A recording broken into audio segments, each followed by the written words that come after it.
Hello guys, welcome to Sumanth talks. అయితే champions trophy అయితే ready అయిపోయిందనమాట. సో నిన్న ఆల్రెడీ పాకిస్తాన్కి న్యూజిలాండ్కి ఒక మ్యాచ్ కూడా జరిగిపోయింది. సో దాంట్లో చూసుకున్నట్లయితే పాకిస్తాన్ హోమ్ టౌన్ కదా గెలిచేస్తుంది అని చెప్పి చాలామంది అనుకున్నారు. సో ఈవెన్ 40 ఓవర్ల వరకు కూడా ఫస్ట్ ఇన్నింగ్స్లో 40 ఓవర్ల వరకు కూడా న్యూజిలాండ్ అంతగా కరెక్ట్గా బ్యాటింగ్ చేయలేకపోయింది. బట్ లాస్ట్ 10 ఓవర్లు మాత్రం చెతకొట్టేశారు అసలు. సో టోటల్గా చూసుకుంటే 322 ఆ దగ్గర వరకు అయితే స్కోర్ చేసి దాన్ని అగైన్ సెకండ్ ఇన్నింగ్స్లో కూడా అంతే బౌలింగ్ కూడా మంచిగా వేసి న్యూజిలాండ్ అయితే ఫస్ట్ మ్యాచ్లో గెలవడం జరిగిందనమాట.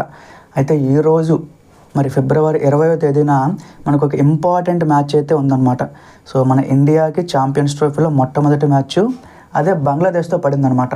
సో బంగ్లాదేశే కదా అని చెప్పి చిన్న టీం అని అనుకోవచ్చు. బట్ అగైన్ ఇందులో కూడా ఒక ఇద్దరు ముగ్గురు, అంటే టీం మొత్తం అని చెప్పలేము, బట్ ఒక ఇద్దరు ముగ్గురు అయితే ఒక మంచి ప్లేయర్స్ మాత్రం ఉన్నారనమాట. సో అందులో ఫస్ట్ చూసుకుంటే సౌమ్య సర్కార్. సో మనకి ఈయన చాలా వరల్డ్ కప్ ఆడిన ఎక్స్పీరియన్స్ కూడా ఉందన్నమాట. సో దాంతోపాటుగా ముష్ఫికర్ రహీమ్, ఈయన ఎప్పుడో 2011 ఆ వరల్డ్ కప్ నుంచి కూడా ఆడుతూ వస్తున్నాడు ఈ టీంకి. అయితే ఇండియాకి అయితే ఈ మ్యాచ్ వన్ సైడ్ అయిపోద్ది అని చెప్పి చాలామంది అనుకుంటున్నారు. ఎందుకంటే బ్యాటింగ్ వచ్చేసి చాలా స్ట్రాంగ్గా ఉంది. అంటే ఫస్ట్ ఓపెనర్స్ మనం చూసుకుంటే రోహిత్, శుభ్మన్ గిల్. సో ఇద్దరు ఓపెనింగ్ పేరు కూడా ఫెంటాస్టిక్ ఉందన్నమాట. తర్వాత ఫస్ట్ డౌన్ చూసుకుంటే విరాట్ కోహ్లీ. సో తర్వాత కేఎల్ రాహుల్, అలాగే Shreyas Iyer. So again 1 by 1 అయితే రిషబ్ పంత్ కూడా మనకి లెఫ్ట్ హ్యాండర్, ఆ ఎడిషనల్ అడ్వాంటేజ్ కూడా ఉందన్నమాట. సో 50 ఓవర్ల మ్యాచ్ కాబట్టి ఓపెనింగ్ బాగుంటుంది, అలాగే మిడిల్ ఓవర్స్ కూడా బాగానే ఉంటుంది. ఎండ్కి వచ్చేటప్పటికి అంటే 40 నుంచి 50 ఓవర్ల మధ్యలో హిట్టర్స్ కూడా మనకు ఉన్నారు. సో ఖచ్చితంగా ప్రతి మ్యాచ్ కూడా మనకి ఇలానే ఉంటుంది అని చెప్పలేము. ఎందుకంటే దుబాయ్ పిచ్లు ఏంటంటే కొన్నిసార్లు బౌలింగ్ కూడా అనుకూలిస్తూ ఉంటాయి అన్నమాట.